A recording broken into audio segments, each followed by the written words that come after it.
अगर आप भी चाहते हैं कि JM म्यूजिक के ऑडियो वीडियो सबसे पहले आप तक पहुंचे, तो लाल बटन को दबाकर चैनल को सब्सक्राइब जरूर करें और साथ में बेल आइकन को दबाना न भूलें।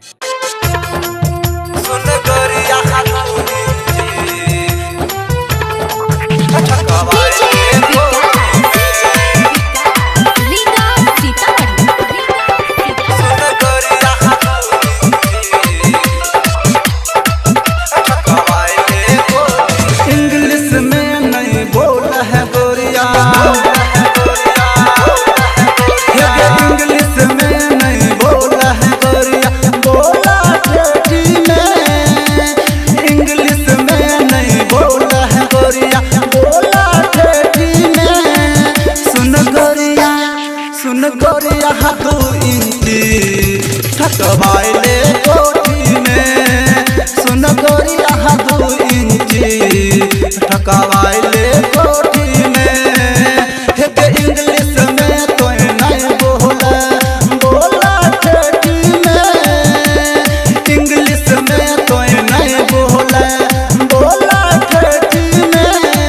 सुन गोरिया तू ठकवाइले कोठी में, सुन गोरिया तू इंची ठकवाइले कोठी में।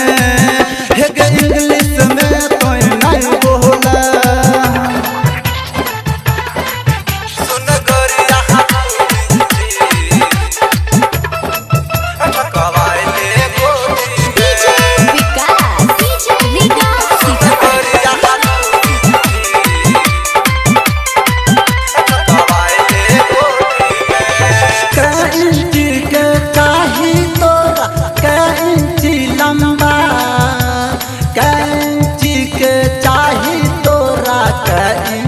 डंडा कैंची के चाही तोरा कैंची लंबा, कैंची के चाही तोरा कैंची डंडा। पाँव उठा के ठकबौ हम, पाँव उठा के ठकबौ हम तोरा पार्टी में, पाँव उठा के ठकबौ हम तोरा पार्टी में। सुन गोरिया तू इंची ठकवाइले कोठी में, सुन गोरिया तू इंची ठकवाइले कोठी में। हे इंग्लिश में तो नहीं बोला,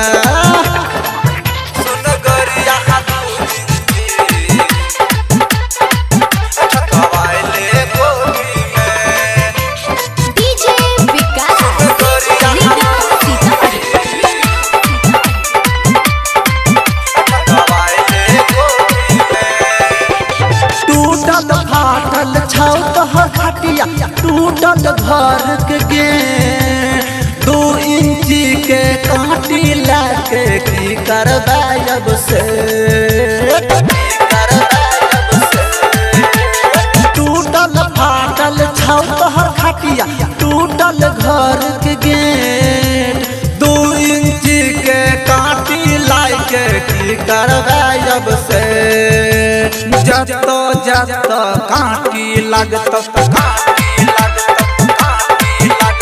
जत कांटी लागत ठकबौ बेटी में, जत कांटी लागत ठकबौ बेटी में। सुन गोरिया तू इंची ठकवाइले कोठी में, सुन गोरिया तू इंची ठकवाइले कोठी में। हे इंग्लिश में तो नहीं बोला, सुन गोरिया तू इंची ठकवाइले कोठी में।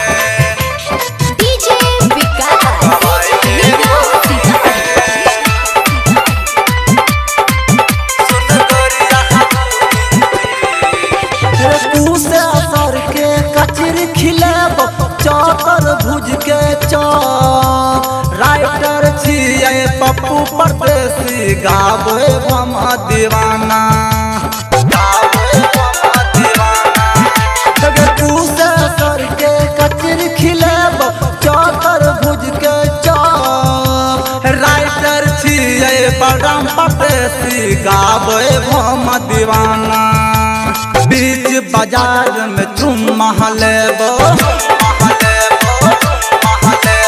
बीच बाजार में चुम्मा लेबो होठ के लाली पर। बीच बाजार में चुम्मा लेबो होठ के लाली पर। सुन गोरिया 2 इंची ठकवाइल